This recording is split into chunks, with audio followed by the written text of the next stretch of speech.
Olá pessoal, seja bem-vindo ao Aracnocast, o podcast que irá te levar para o fascinante e muitas vezes incompreendido mundo das aranhas. Nós somos apresentadoras, meu nome é Nayane Chaves, eu sou uma aluna branca de pele escura, eu tenho cabelos médios, eles são metade roxo, metade preto, eu uso franja, óculos e tenho 2 piercings no rosto.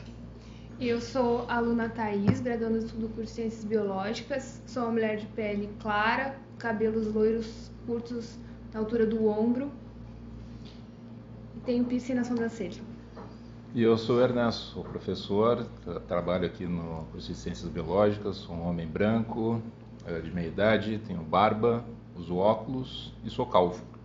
Estou aqui acompanhando essa turma que está organizando então esse material para fazer o evento de divulgação e extensão, né, do que são as aranhas e várias coisas interessantes a respeito do grupo.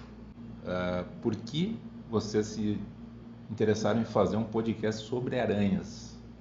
Então, a gente tinha essa atividade, né, da disciplina do exercício profissional do biólogo. Acho importante contextualizar que todas nós, participantes do podcast, somos alunas de ciências biológicas em licenciatura, e a avaliação era a gente fazer um produto de extensão. Recentemente a gente começou a achar aranhas interessantes e perder o medo. Eu era uma pessoa que tinha muito medo de aranha, tinha agonia de vê-las andando, e hoje eu acho fascinante. E na ideia de tentar fazer uma coisa que saísse da caixinha, que a gente sempre vê os produtos de extensão dentro da universidade serem muito redondos, serem sempre muito parecidos. Então a gente pensou, por que não tentar um podcast? A ideia meio que foi mais minha, porque eu sou uma grande fã de podcast, né? Eu adoro lavar louça ouvindo podcast. Então surgiu disso, de tipo, vamos fazer um produto de extensão, mas vamos tentar fazer uma coisa diferente? Pode ser que dê muito errado, mas pode ser que dê muito certo. Então foi mais ou menos assim. E também para desmistificar muita coisa sobre as aranhas, né? E para as pessoas perderem um pouco do medo e é isso. Tá, então só deixa eu entender. Então, por ser extensão é diferente de pesquisa? É isso? Não. Não? Quer dizer, então, é. Qual é a diferença, então? Então, a pesquisa, a gente está tentando descobrir algo, né? E comprovar alguma coisa. E a extensão, a gente quer levar as coisas que são feitas dentro da universidade, ou o conhecimento científico, de modo geral, para fora da universidade, que é a ideia do podcast. Não necessariamente ser só... Tipo, o meio, né, acadêmico, ele é muito fechado. Então, acho que a extensão é uma forma de tu mostrar para as pessoas que, olha, tem coisas muito bacanas sendo feitas aqui, vocês têm que saber o que está rolando aqui dentro. Entendi. Tá, então nesse sentido, tá? Então vocês querem levar o conhecimento para fora da universidade, é isso? Para atingir uma geral que não teria esse acesso universitário. Exatamente. Então acho que seria legal então explicar para essa gente o que são as aranhas, né? Então, para começar, a gente pode falar um pouco da morfologia das aranhas. O corpo das aranhas, então, ela é dividido em cefalotórax, a parte onde estão os olhos, as pernas e as quelíceras, que são as presas delas, e o abdômen, que é a parte onde ficam os órgãos internos e as fiandeiras, estruturas responsáveis por produzir a teia. Diferente dos insetos, as aranhas possuem 8 pernas, elas não possuem antena e elas têm essa capacidade de produzir a teia, então. E é importante contextualizar que as aranhas, elas fazem parte de um grupo maior, que são os aracnídeos, e no grupo dos aracnídeos a gente também tem escorpiões, carrapato e ácaro. Mas a gente vai falar aqui no podcast só sobre as aranhas, né, nesse primeiro episódio. Tá, então elas têm características que são só delas, que diferem dos primos delas, vamos dizer assim. Exato. Porque outros insetos, eles podem ter, né, a maioria tem antena, pode ter asa também, no caso do... Sim, os insetos possuem 3 pares de pernas e elas possuem 4. E é isso. Mas legal, cara. Tá, mas e agora em termos de diversidade, vocês têm ideia de quantas espécies de aranhas existem no mundo? Cerca de 50 mil espécies de aranhas catalogadas, porque podem ter outras legal, que... Cara. Qual é a diferença de ser catalogado ou não? Que foi descoberta e descrita por alguém. Então isso aí já vem uma questão assim vamos dizer assim, um método científico que dá validando então a existência disso que a gente chama de espécie. Isso, exatamente. Pô, que bacana. Pô, 50 mil. 50 mil é coisa, hein? É coisa. Tá, mas e agora me diz uma coisa, esses 50 mil distribuídos onde? No mundo todo. No mundo todo? Legal. Então, Ana, e essa questão delas estarem distribuídas no mundo todo é massa porque vão ter locais onde tu vai encontrar algumas espécies onde outras não ocorrem, é isso? Ou seja, dependendo do lugar do mundo que eu for, eu vou ter um determinado conjunto de espécies diferentes de outro lugar do mundo? Isso. A gente está acostumado a ver isso com animais maiores, né? Tanto que a gente acho que é mais comum as pessoas saberem da diversidade de animais que são só exclusivos, tipo, do Brasil, outros que são exclusivos de outros países, né? Tipo, da Europa, ou da Ásia, ou a famosa que a gente sempre fala da Austrália, que tem animais muito diferentes. Então, acho legal falar que isso acontece também com os insetos, né? Tem inseto que ocorre aqui no Rio Grande do Sul que não vai acontecer lá no Nordeste do país. E a mesma coisa com os aracnídeos. E a mesma coisa com as aranhinhas. Que legal. Eu acho engraçado que essa piada da Austrália é tenso, né? Tudo é venenoso na Austrália. Né? Exatamente. E tudo é gigante também. Tudo lá é grande. E a pergunta, todas as aranhas são venenosas? Não. Não? Não. Elas têm peçonha, mas quer dizer que ela é venenosa, né? Não? Não sei, para. Não, mas é que eu acho assim, a maior parte das aranhas elas são venenosas, porém tem uma família só que não tem glândula de veneno, tá? E é muito doido, porque mesmo assim ela deu um jeito de dar os pulos dela, ela resolve os problemas dela de capturar, de se alimentar, tudo mais, mesmo sem ter veneno. Mas dentro dessas 50 mil é um grupo muito pequeno. É doido, né? É doido pensar. Agora, vocês sabem quantas aranhas realmente são perigosas pro ser humano? Eu imagino que sejam poucas. Pouquíssimas.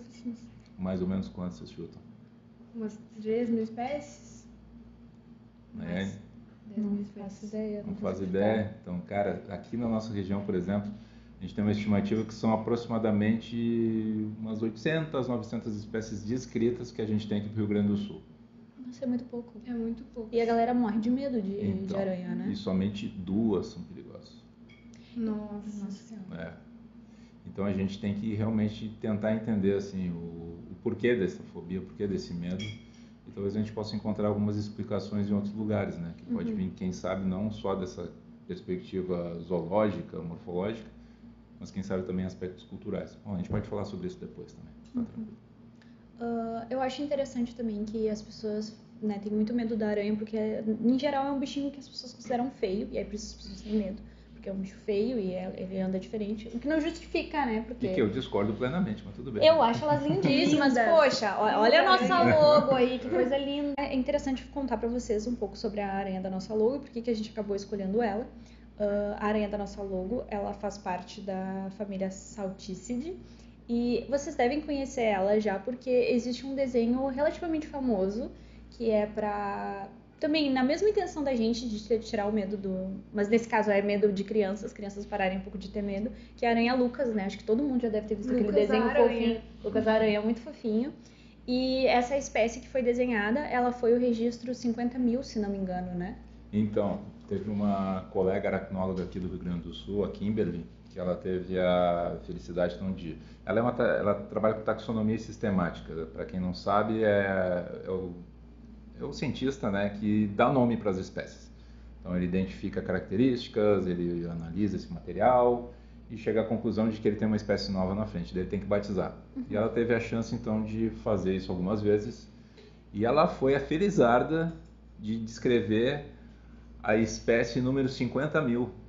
Então essa aranha que ela descreve, ela ganhou assim uma projeção internacional em termos de divulgação, justamente por conta disso. E essa aranha, ela é gaúcha, né? Mas ela não é exclusiva só daqui. Então, sabe que a área de distribuição eu não conheço, né? Mas eu suspeito que não. Eu acho que ela tem uma distribuição um pouco mais ampla que o Rio Grande do Sul. Mas a localidade de onde foi tirado o primeiro exemplar para descrição, ela é daqui do Rio Grande do Sul. Que orgulho. Que chique, que chique. A gente é chique.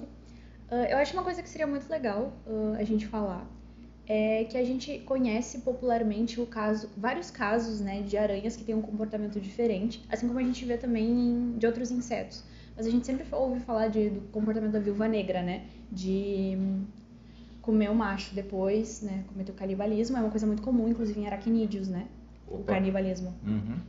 E aí acho que seria interessante a gente trazer que esse comportamento de viúva negra, da viúva negra no caso, ele é comum em espécies aqui da região também, né?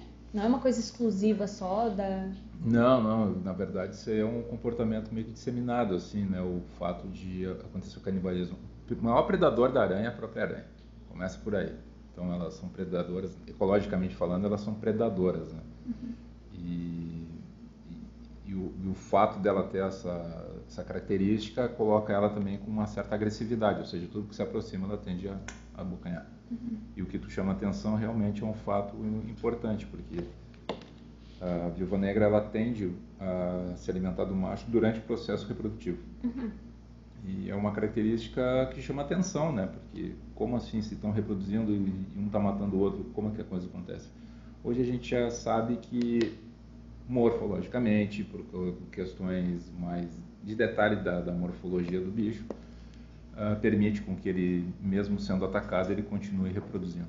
Então, ou pelo menos copulando, né? Então isso não seria um problema. Daí tem algumas explicações que a gente pode deixar também para outro episódio, de repente, dar alguns detalhes a respeito disso. Importante também contextualizar vocês como é que vai ser o formato do nosso podcast, né? Aqui a gente está trazendo, né, uma contextualização sobre as aranhas, no geral, mas nos próximos episódios, né, a gente pretende focar no triângulo da história de vida desses bichinhos, que é o quê? O que é o triângulo da história de vida, né? São as 3 coisas que um ser vivo precisa ao longo da vida. Crescimento, sobrevivência e reprodução. Mas os 3 meio que é um triângulo porque eles se encontram, né? Sobrevivência e crescimento. Então, esses componentes de história de vida foi a maneira que a galera encontrou para organizar a descrição do que é, então, a história de vida de uma espécie.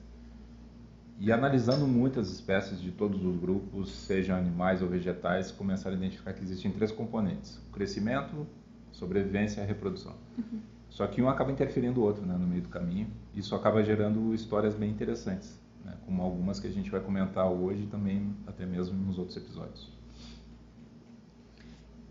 E aí nos próximos episódios, então, o nosso segundo episódio a gente vai tratar sobre o crescimento, o próximo vai ser a sobrevivência e o próximo a reprodução das aranhas, né? Então, só contextualizando, mas eles vão se encontrar. A gente vai acabar tratando um pouco de cada um junto, mas o foco vai ser especificamente em cada um desses.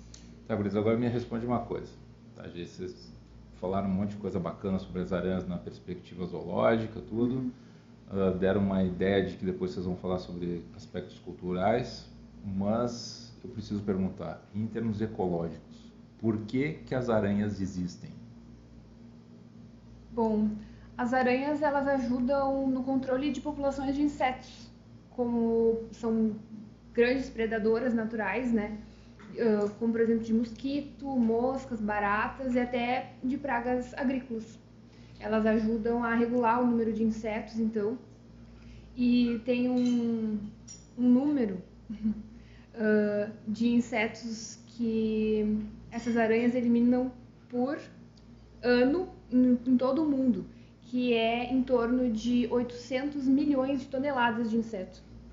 Elas conseguem ajudar a controlar. Eu acho interessante falar que o animal em maior abundância eles são os insetos, né? Tem muito inseto. Então elas controlam bastante isso aí. E sem elas ia acabar tendo um desequilíbrio ecológico grande. É que existe uma coisa popularmente de que a predação não é algo legal, né? As pessoas sempre ficam tristes quando vem um animal predando o outro. Só que, tipo, é uma coisa importante para manter o equilíbrio. É necessário, tem que ter essa cadeia bonitinha, senão ia ser uma bagunça absurda. E também é importante ressaltar que elas servem de alimentos, né, para outros animais, como aves, lagartos, sapos e outras aranhas, principalmente outras aranhas, né? Isso mostra que elas estão integradas na rede trófica, na cadeia alimentar, mantendo o equilíbrio ecossistêmico. E é importante a gente dizer que aranhas são importantes para questões de saúde pública, por exemplo. Elas podem controlar a gente também deve dizer que as aranhas elas são muito importantes para a saúde pública.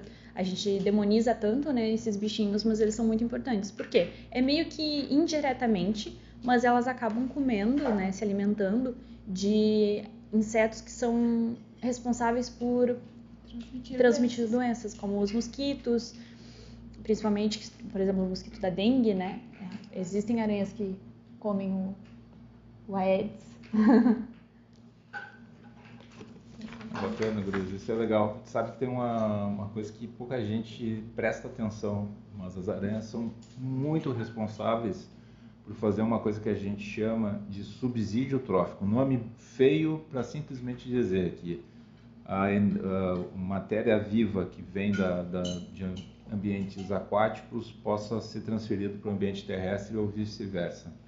O que eu quero dizer com isso? Elas ficam também justamente naquela zona de contato entre um corpo d'água e a parte terrestre. Então ela fica pegando todos os bichinhos que estão emergindo lá do sistema aquático e ao comer esses bichinhos, incorporarem no seu corpo, essa energia, essa matéria agora fica disponível para todo o sistema terrestre. E é bem legal. Isso é uma coisa que está começando a ser quantificada agora, né, por alguns pesquisadores de várias partes do mundo. É bem legal. Olha aí o tanto que as aranhas são importantes, né, gente? E a gente, na verdade a gente não, né? Mas a população no geral adora não gostar delas, pobrezinhas. Então, é importante a gente falar também que a teia da aranha, ela é muito inspiradora para a ciência e a tecnologia no geral. Aqui a gente pode até incluir, por exemplo, um pouquinho de cultura pop falando do filme do Homem-Aranha, que é onde todo mundo descobriu o quão forte pode ser uma teia de aranha, o quão fascinante é. Exatamente. E a teia de aranha, ela é conhecida por ser um dos materiais naturais mais resistentes do mundo, né? E aí, então, é legal também contextualizar que a gente está falando da teia, né? A teia, porque é a teia que inspira, né? Que inspirou aí a ciência e a tecnologia em algumas coisas e inspirou o próprio Homem-Aranha que a gente já citou. Mas é importante dizer que a teia, na verdade, é o que é construído com a seda, que a seda é o que sai da bundinha, que não é da bundinha, mas que sai das fiandeiras. Mas onde fica as fiandeiras, exatamente? Em que posição no abdômen dela? No final do abdômen. Isso, bem na parte de trás, né? É, bem na parte de trás. E aí, as teias, elas podem ser usadas para várias coisas, isso é importante contar, né? Que elas constroem abrigos, né, com a seda, elas usam para locomoção e também para captura de presas. Mas em que sentido na locomoção? Existe o balonismo, né, que é... Eu não sei explicar balonismo. Então, o balonismo é o seguinte, o balonismo, o que vai acabar acontecendo? Ela normalmente vai para um local mais alto, assim, né? Daí ela começa a perceber o vento. O vento é a umidade relativa, é a carga eletrostática, várias coisas. E ela começa a largar uma sedinha, um fio. Tem uma hora que esse fio, a resistência do vento nesse fio é maior que o peso dela mesma. E leva embora. E é que nem um balão, não tem controle. Ela vai cair em algum lugar. Mas ela come a teia? Não. Cara, ela pode talvez comer depois que ela cai. Tá? Porque ela não tem nem como acessar essa seda depois quando está no vento. Porque ela é tão picuruchinha e a seda está esticada para lá. É muito difícil. Talvez ela até possa comer. E outra, ela cai num lugar que pode ser um lugar tribom para ela ou pode ser um lugar péssimo para ela se desenvolver ou se fixar, né? Então mais ou menos a conta nisso. dela em risco. Exatamente, mas o balonismo ele é uma estratégia de deslocamento muito importante, que garante o sucesso de ocupação das aranhas no mundo todo, exceto nos polos. Interessante. Muito. É engraçado, porque quando eu era criança, vou trazer que quando vê, existe alguém da nossa audiência que também ouvia essa história. Eu já sabia que era mentira, mas eu vou contar porque eu acho essa história muito engraçada. Mas quando tinha aquela função de... Tem uma época do ano específica que fica cheio de teia de aranha por tudo, né? Exato. Então, era algum parente porque da família do meu pai, que era do interior, que dizia que, na verdade, aquilo era espalhado porque... Baba de boi. Baba de boi. Não, amiga, mas é pior. Entrava, a aranha tinha entrado no ânus da vaca, e aí a vaca fazia o impulso, e aí saía voando. Meu Deus do céu. Eu tô falando muito sério, isso era tipo no interior, isso era um conhecimento lá. Meu e eu Deus. nunca mais esqueci essa história, eu era mais novinha quando eu ouvi, mas... Pobre das vacas. Pobre das vacas, né? E pobre da aranha também. Inteira, depois Isso é inteira, Não enrola. Mas e qual é a da baba de boi? Tem Aquilo gente, é baba, né? eu conheci porque aquilo era baba de boi, eu nunca imaginei que aquilo era teia, aqueles fiozinhos. As pessoas lá fora, as pessoas lá fora onde eu moro, morava em Canguçu, falavam que aquilo era baba de boi voando. Mas é o clássico, né? Nojo, né? Eu também, quando eu era criança, eu achava nojento. E aí quando me contaram que não era, Assim, era a teia da aranha que tinha sido peidada, basicamente, pelo boi. Pelo boi. E aí eu ficava, nossa, mas eu não sei o que é mais nojento. É Aí babau. hoje a gente descobre que não tem nada de nojento, não tem nada demais. É só a pobre da aranha tentando se dispersar. Cara, esse negócio do balonismo teve uns anos atrás que foi tão intenso, né? Porque ela coincide então com o momento de reprodução das espécies. É quando os filhotinhos nasceram, basicamente. E aí são os filhotinhos que fazem isso normalmente. E teve um que foi muito intenso em Porto Alegre, que inclusive estava todo mundo apavorado caminhando no centro de Porto Alegre, porque estava socado de seda para tudo quanto é lado, e eles morrendo de medo, que era um bicho venenoso, que ia matar todo mundo. Aqui em Pelotas e região também, mesma coisa. Isso aí acontece mais ou menos no final do ano ali. E principalmente no Laranjal, cara, é impressionante como é que fica. Tá? E aqui na região de Pelotas, a principal espécie que faz isso é Diaponte uruguaensis. Tá? O nome não importa, mas enfim, é uma espécie muito particular que vive inclusive em banhados. Por que Imagino aqui... que não seja, pelo amor de Deus, venenosa. Ela é venenosa, mas ela não tem problema nenhum para nós. Não causa nenhum problema pra gente. Falando em questão voltando, né, nas aranhas que são venenosas, é importante a gente falar também que, por exemplo, uma aranha que é muito demonizada por ter, quando acontece dela picar um humano, é horrível e a pessoa pode morrer ou pode perder um membro, né, que no caso a aranha do marrom. Mas é legal a gente falar que ela é um bicho nem um pouco agressivo, né? Exatamente, vai ser só um acidente, né? Você tem que quase deitar em cima dela. Tocar nela, amassar ela, né? Se colocar um calçado ela tiver, provavelmente ela vai te picar. Mas senão ela vai se defender, vai fugir, né? Ou ela vai ficar quietinha, paralisadinha. Exatamente. Tipo, na intenção de não vão me ver aqui, ninguém vai me matar. Eu não tô ela aqui. Não vai sair correndo em direção ao humano e atacar. Porque todo mundo tem medo, né? É só, tipo, você não assustar ela. E botar a vida dela em risco. Sim. Até a aranha marrom, ela é uma das espécies, na verdade é um conjunto de espécies, são várias espécies que a gente coloca dentro desse saco de gato chamado aranha marrom. É um problema de saúde pública em muitas cidades do Brasil, principalmente Curitiba. Tá? E aqui em Pelotas é impressionante a abundância desse bicho. Ela certamente ocupa a casa da maior parte das pessoas, mas é um bicho de hábitos bastante tímidos, assim, é difícil tu enxergar uma delas caminhando, exceto machos no período reprodutivo. Por que tu vê mais os machos? Porque eles estão saindo em busca de fêmeas para poder se reproduzir. Mas são bichos tímidos, o acidente acontece justamente porque é um acidente por esmagamento e acaba mordendo, e realmente o veneno dela é muito perigoso. Ele tem uma ação proteolítica, ou seja, ela come o tecido, ela apodrece mesmo. E pode sim levar ao óbito, dependendo da pessoa que foi acidentada. Agora, tem uma aranha que é especializada em pegar aranhas, principalmente marrom, que é a aranha cuspideira. Puta, nunca ouvi falar. Então, e a aranha cuspideira, galera, porque ela tem um formato diferente do cefalotórax, ele é meio cônico assim, e ela é meio rajadinha, e a galera acha que ela é super venenosa, que, tipo, ela vai me matar só de olhar. Mas no fim ela faz um baita serviço, assim, porque ela acaba limando, assim, boa parte dessas aranhas mais perigosas, principalmente a marrom. Tá? E ela é cuspideira porque a estratégia de caça dela é cuspir uma substância pegajosa pelas quelíceras que cola presa no chão. E ela vai lá passo a passo e morde ela. Genial. Acho que é legal também a gente falar uma coisa que vai ser tratada nos próximos episódios, mas é que existem aranhas com cuidado parental, né? Inclusive a gente tem uma foto tirada pela Thaís, a gente tá fazendo um experimento com aranhas lobo para uma outra disciplina, e a aranha viu uma cena muito bonitinha de uma aranha lobo cheia de filhotinhos nas costas, e aí a gente tem que contar que a Thaís, ela não deixou essa mamãe quieta. A Thaís cutucou para ver se ela ia fugir. E considerou que a aranha estava morta, né, Thaís? Eu pensei, ela está morta. E a minha irmã estava junto comigo e pensou, não, ela está morta, Thaís, confia. Eu falei, não, ela está só se fingindo de morta. Né? Daí ela cutucou. E aí eu cutuquei com um pauzinho, eu peguei ela da perninha, tá? Ninguém era pra saber. Mas eu peguei da perninha e ela não fez nada, ela não se mexeu, ela só se fingiu de morta. Aí, como ela sabe que a bichinha não estava morta, quando ela saiu, o que aconteceu? Ela saiu correndo, quando ela viu que a gente estava se afastando, ela pensou, é minha hora de fugir, né? De deitar o cabelo. Antes que dê ruim. Antes que mate ela e os filhotinhos dela.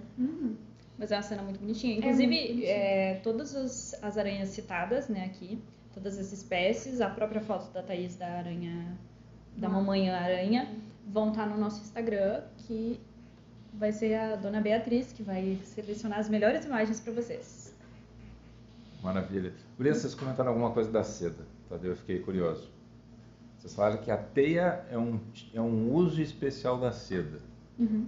Quais são os outros usos da seda? Pra imobilizar a presa também ela usa, né, a seda. Para empacotar Pra ela? empacotar a presa e legal. depois ser alimentada. Isso é legal, porque tipo, a gente vê que a aranha usa... Na verdade, é bem legal isso também de citar que a teia, quando é formada, existem diferentes tipos de desenhos, de formatos, e cada um é por uma espécie. Mentira, né? Não, isso não existe. Não, cada um é por espécie. É pro que ela quer fazer, né? O quê? O desenho. O desenho? Não, o desenho É por espécie. Por espécie. Na verdade, sim, tu vai ter o gênero que normalmente tem um padrão de construção e tem pequenas variações entre as espécies. Mas só pelo gênero tu já consegue definir... Só olhar a teia tu consegue definir qual é o gênero daquela... Eu achei que eu tava falando o maior absurdo. Não, é fato isso, é fato. Que legal, que legal. Tá, mas vocês conseguem lembrar de alguns outros usos? Ah, isso é uma coisa legal, ó. Aí, continuando, tem aí a questão da teia que eu me confundi, mas ela não usa só pra prender, né, a presa, ela vai também embolar aquela presa ali. E a gente pode falar daquela aranha de alçapão, que ela monta um alçapãozinho com a teia, né, que ela faz pra a casinha dela ali com a teia. E fora a construção da ooteca, que é... O que é isso, Thaís? Que é tipo um empacotamento, uma proteção que elas fazem em volta dos ovinhos pra cuidar e proteger. Ai, né? Que coisa mais linda. E a gente odeia o bichinho que cuida dos filhotinhos assim, olha que coisa fofa. Quantas vezes eu já vi uma aranhazinha, essas treme-treme com o seu... Já matei muitas, inclusive. Não, gente, eu sempre deixo a minha casa cheia de aranha, porque eu sei que elas predam Hoje, tudo. sim. Hoje as minhas, lá na minha casa, as aranhas, elas recebem nome. Elas recebem nome. Pelo mas cajadinho das costas eu já sei o que cada uma. Aí elas recebem nome. Mas antes eu matei muita aranha porque eu tinha muito medo. Aí agora eu não tenho mais, que eu fico, porra, pobre desse bichinho, ela só quer existir, eu que tô invadindo o espaço da coitada. O que faz o conhecimento, né? A gente saber sobre elas que... né? Então, assim, com o podcast que a gente quer que vocês tenham aranhas de estimação, igual a gente tem. Elas têm olhos independentes, né? Elas têm um olho que ele funciona diferente do olho composto que alguns insetos têm, por exemplo. Elas são olhos independentes, só que tem alguns que são adaptados a uma visão diurna e outros são adaptados a uma visão noturna. Mas eu vou ser bem honesto, a maior parte das aranhas mal e porcamente enxerga. O principal sentido das aranhas é químico e tátil. Então elas percebem o mundo pela maneira como elas cheiram o mundo, vamos dizer assim, e como elas percebem as vibrações que ocorrem no entorno delas. Tanto é que tem aranha que ela, inclusive, não tem olhos e ela consegue ver muito bem obrigado no ambiente que ela vive. Claro, ela vive num ambiente extremamente escuro. Por exemplo, aranhas de caverna, né, ao longo da evolução, elas vão perdendo a capacidade de enxergar, perdem inclusive os olhos e, mesmo assim, vivem muito bem obrigados. Se comunicam, se encontram, predam, fazem... Mas, ao mesmo tempo, tem aranha que enxerga colorido. Pois é, enxergando até cores. Exatamente. Mas que massa. Eu sei que aquelas que fazem a teia pra predação, pra captura, né?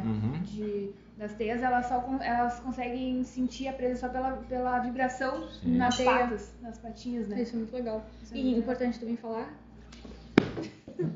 Eu sabia que uma hora eu ia cair.